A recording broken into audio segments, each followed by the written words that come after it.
Hello friends, welcome to my channel. இது நம்ம வீடு. இன்றைக்கி நம்ம சேனலில் சிப்பி காளானோட முட்டை சேர்த்து பொரியல் செய்ய போகிறோம். வாங்க வீடியோக்குள்ளே போகலாம்.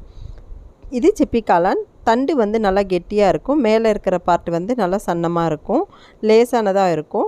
இதை வந்து நல்லா ரொம்ப பொடியாக கட் பண்ணி எடுத்து வச்சுக்கலாம். பொடியாக கட் பண்ணால் தான் சீக்கிரமாக வேகும். வாங்க எப்படி செய்கிறதுன்னு பார்க்கலாம். ஒரு வாணலியை அடுப்பில் வச்சுட்டு ஒரு 5 டேபிள் ஸ்பூன் அளவு எண்ணெய் விட்டுக்கலாம். எண்ணெய் நல்லா சூடாகட்டும். சூடானதும் கொஞ்சமாக கடலைப்பருப்பு சேர்த்துக்கலாம். இப்போ வந்து கடுகு கொஞ்சமாக சேர்த்துக்கலாம். கடுகு பொரிஞ்சதும் பச்சை மிளகாய் வந்து 5 பச்சை மிளகாய் சின்ன சின்னதாக கட் பண்ணி எடுத்து வச்சுருக்கேன். அதையும் சேர்த்துட்டு நல்லா கிளறி விட்டுக்கலாம். பச்சை மிளகாய் வந்து கொஞ்சம் நல்லா வணங்கணும். வணங்கும் போது வெள்ளையாயிரும். அப்படி ஆனால் தான் வந்து இடையில நம்ம பச்சை மிளகாயை கடித்தா கூட காரமாக இருக்காது. நல்லா பச்சை மிளகாய் வணங்கினதும் இப்போ வந்து நம்ம கருவேப்பிலை சேர்த்தியாச்சு.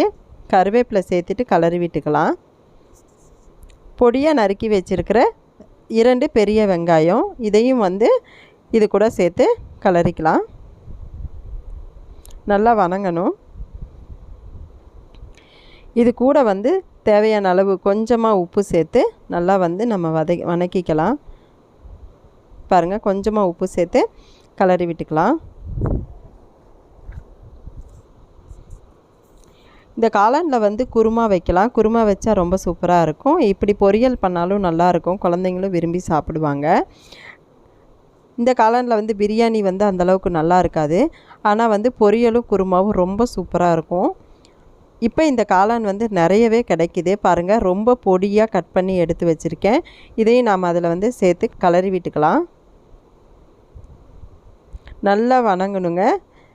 இதிலே வந்து லைட்டாக தண்ணி விடும். கொஞ்சம் நம்ம போட்டு வணக்கும் போதே வந்து கொஞ்சம் கொஞ்சமாக தண்ணி விடுற மாதிரி வரும். நம்ம வந்து அதையும் வந்து நல்லா சேர்த்து கிளறி விடணும். ரொம்ப பொடியாக கட் பண்ணி எடுத்து வச்சுருக்கேன் பாருங்கள். இந்த மாதிரி பொடியாக கட் பண்ணி நல்லா கிளறி விட்டோம் அப்படின்னா சீக்கிரமாக வந்து வணங்கிடும்.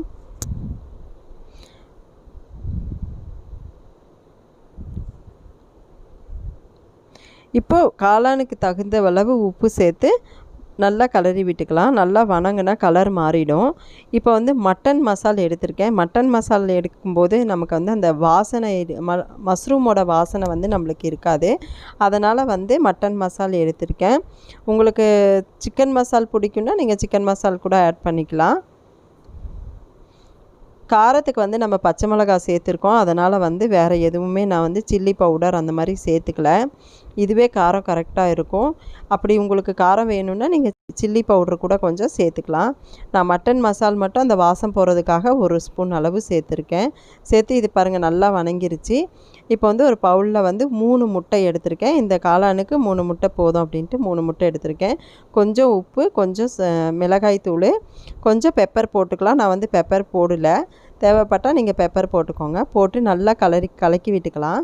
முட்டையை நல்லா அடிச்சுட்டு ஒரு வடை சட்டியில் எண்ணெய் ஊற்றி அதை வந்து நம்ம அந்த உடச்ச முட்டையை வந்து அதில் சேர்த்து நல்லா பொடியாக ஆகிற மாதிரி நம்ம வந்து கிளறி விட்டுட்டே இருக்கலாம். முட்டையை அப்படியே உடச்சி ஊற்றலாம். ஆனால் வந்து கொஞ்சம் வதன்னு ஒரு மாதிரி கிறிஸ்பியாக இருக்காது. அதனால தான் இந்த மாதிரி தனியாக வந்து வாணலியில் போட்டு நல்லா வந்து வறுத்து போடுறோம். பாருங்கள், இந்த மாதிரி வறுத்தாச்சு. இன்னும் வந்து நல்லா பொடியாக கட் பண்ணி சின்ன சின்னதாக இருக்கிற மாதிரி நல்லா போட்டு இதில் வந்து நம்ம சேர்த்துக்கலாம். பாருங்கள், இப்போ இதில் வந்து அந்த முட்டையை வந்து நல்லா கிளறி விட்ட முட்டையை வந்து இதில் சேர்த்துக்கலாம்.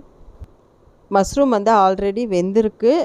அது வந்து நல்லா ட்ரை ஆயிடுச்சு. ட்ரை ஆகி நல்லா வணங்கிருச்சு. கலர் கூட பாருங்கள் நல்லா மாறி இருக்கு. இது கூட இந்த முட்டையை நல்லா சேர்த்துட்டு நம்ம வந்து பொடி பண்ணணும். நல்லா கட் பண்ணி விட்ட மாதிரி பாருங்கள் கொஞ்சம் பெரிய பெரிய பீசஸாக இருக்குது. அதெல்லாம் வந்து கொத்தி விட்டு நல்லா வந்து கிளறி விட்டுக்கலாம். இப்படி கொடுக்கும்போது குழந்தைங்க வந்து ரொம்ப விரும்பி சாப்பிடுவாங்க. மஷ்ரூமும் வந்து ரொம்ப நல்லது உடம்புக்கு. இந்த மாதிரி செஞ்சு கொடுக்கும்போது விரும்பி சாப்பிடுவாங்க. நீங்கள் இதுலேயே கூட வடித்த சாதம் இருந்ததுன்னா இதுலேயே போட்டு நம்ம கிளறி கூட ஃப்ரைட் ரைஸ் மாதிரி செஞ்சு கொடுத்துக்கலாம், நல்லாயிருக்கும். அது மாதிரி செஞ்சு கொடுத்தா குழந்தைங்களும் ரொம்ப விரும்பி சாப்பிட்டுக்குவாங்க. பொரியல் அப்படின்னா குழந்தைங்க வந்து கொஞ்சம் ஒதுக்கி வச்சுருவாங்க. இதே ஃப்ரைட் ரைஸ் அப்படிங்கிற மாதிரி இருக்கும்போது நல்லா விரும்பி சாப்பிட்டுக்குவாங்க. இது வந்து முட்டையும் ரொம்ப நல்லது, ஹெல்த்தியானது கூட. மஷ்ரூமும் ரொம்பவே நல்லது. இது ரெண்டும் நம்ம மிக்ஸ் பண்ணி கொடுக்கும்போது குழந்தைங்களுக்கு வந்து ரொம்ப ஹெல்த்தியாக இருக்கும். இதில் வந்து நம்ம மட்டன் மசால் சேர்த்துறதுனால ரொம்ப டேஸ்ட்டும் அது நல்லாவே இருக்கும். அதனால் வந்து கண்டிப்பாக குழந்தைங்க விரும்பி சாப்பிடுவாங்க. உங்கள் வீட்டில் நீங்கள் கண்டிப்பாக ட்ரை பண்ணி பாருங்கள். இந்த மாதிரி நிறைய வித்தியாசமான வீடியோஸ் நம்ம சேனலில் வரப்போகுது. இந்த வீடியோஸ் எல்லாம் நீங்கள் பார்க்கணும் அப்படின்னா ஒன்ஸ் என்னோடய சேனலை சப்ஸ்கிரைப் பண்ணிக்கோங்க. பக்கத்துலேயே பெல் ஐக்கான் இருக்கும், அதையும் கிளிக் பண்ணிவிட்டு ஆல் அப்படிங்கிறத செலக்ட் பண்ணி வச்சுக்கோங்க. நான் போடுற ஒவ்வொரு வீடியோஸும் உங்களுக்கு நோட்டிஃபிகேஷனில் வரும். உடனுக்குடனே நீங்கள் என்னோடய வீடியோவை வந்து பார்த்துக்கலாம். இந்த வீடியோ உங்களுக்கு பிடிச்சிருந்ததுன்னா லைக் பண்ணுங்கள், கமெண்ட் பண்ணுங்கள், ஷேர் பண்ணுங்கள். தேங்க்யூ.